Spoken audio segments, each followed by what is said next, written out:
Well, how did it go this week? The purpose of this coaching email is to get us, to spend some time thinking about what you've been thinking about.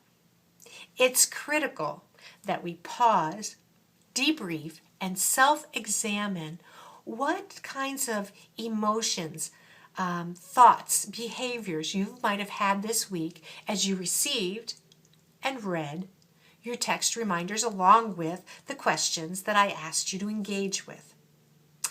Did you find yourself getting irritated when you received them and read them? Or were you excited, creative, innovative? Were you doubtful? This won't work. I don't have the time. And already in a kind of a defeatist attitude. Listen, it's not to judge, but it's really critically important that we take some time to self-examine what thoughts you might have had, particularly the negative thoughts. So here's what I'd like you to do. I want you to pause the video here, get out your journal, and then think about this week and think about the responses that you had. Did you tell yourself, I'm just too busy, I don't have time to think deeply about what Doreen's asking me to think about? And record any negative responses you may have had. Again, it's not to be judgmental or critical, but it's so important to identify the negative ineffective thinking patterns that subconsciously are getting in the way of your goal and your future. So go ahead and do that and then come back. We want to make sure that we get a real good understanding of what it is that you're thinking about, because what I'm asking you to do is to begin to build a new habit of becoming consciously aware of your ineffective subconscious thinking patterns.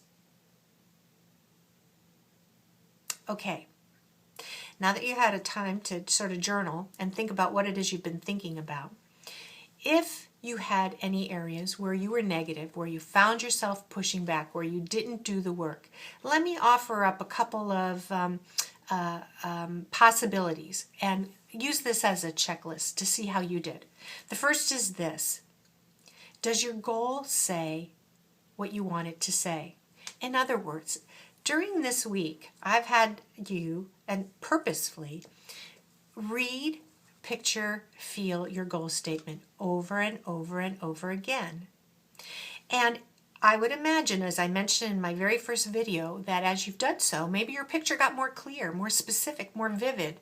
Maybe there were words you wanted to add or words that you wanted to omit. Does your goal statement say what you want it to say? Because if it doesn't, that may be one of the reasons why you're pushing back. So check that out. Secondly, is it correctly written?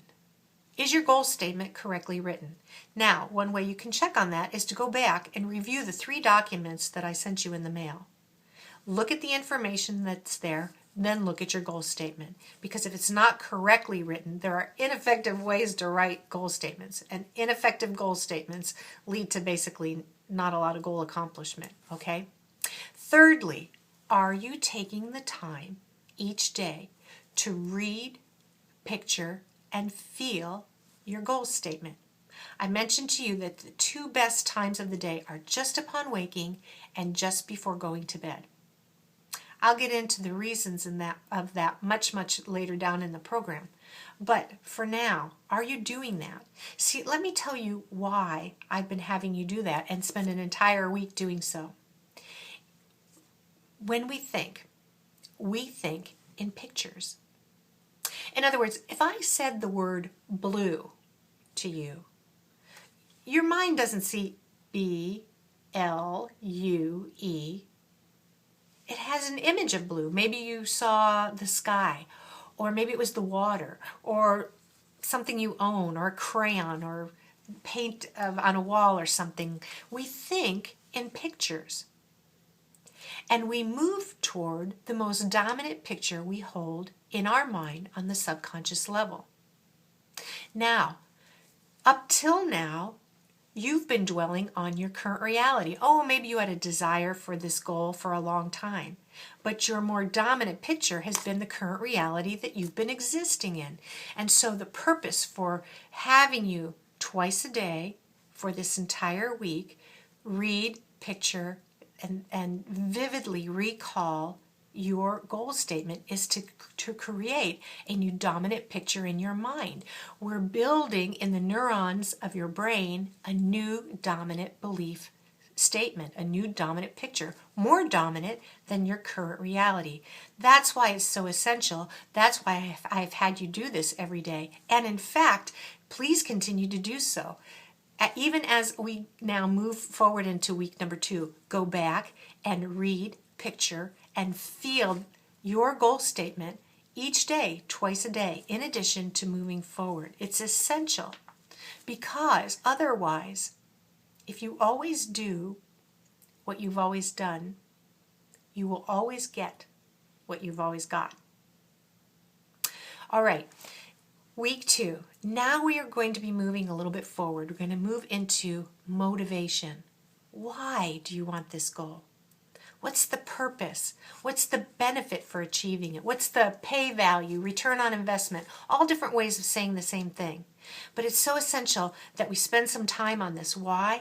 Because it is the purpose, the benefit, the pay value that gives us the drive, energy, and motivation to go after our goals, particularly when we come against challenges or rocks in the road.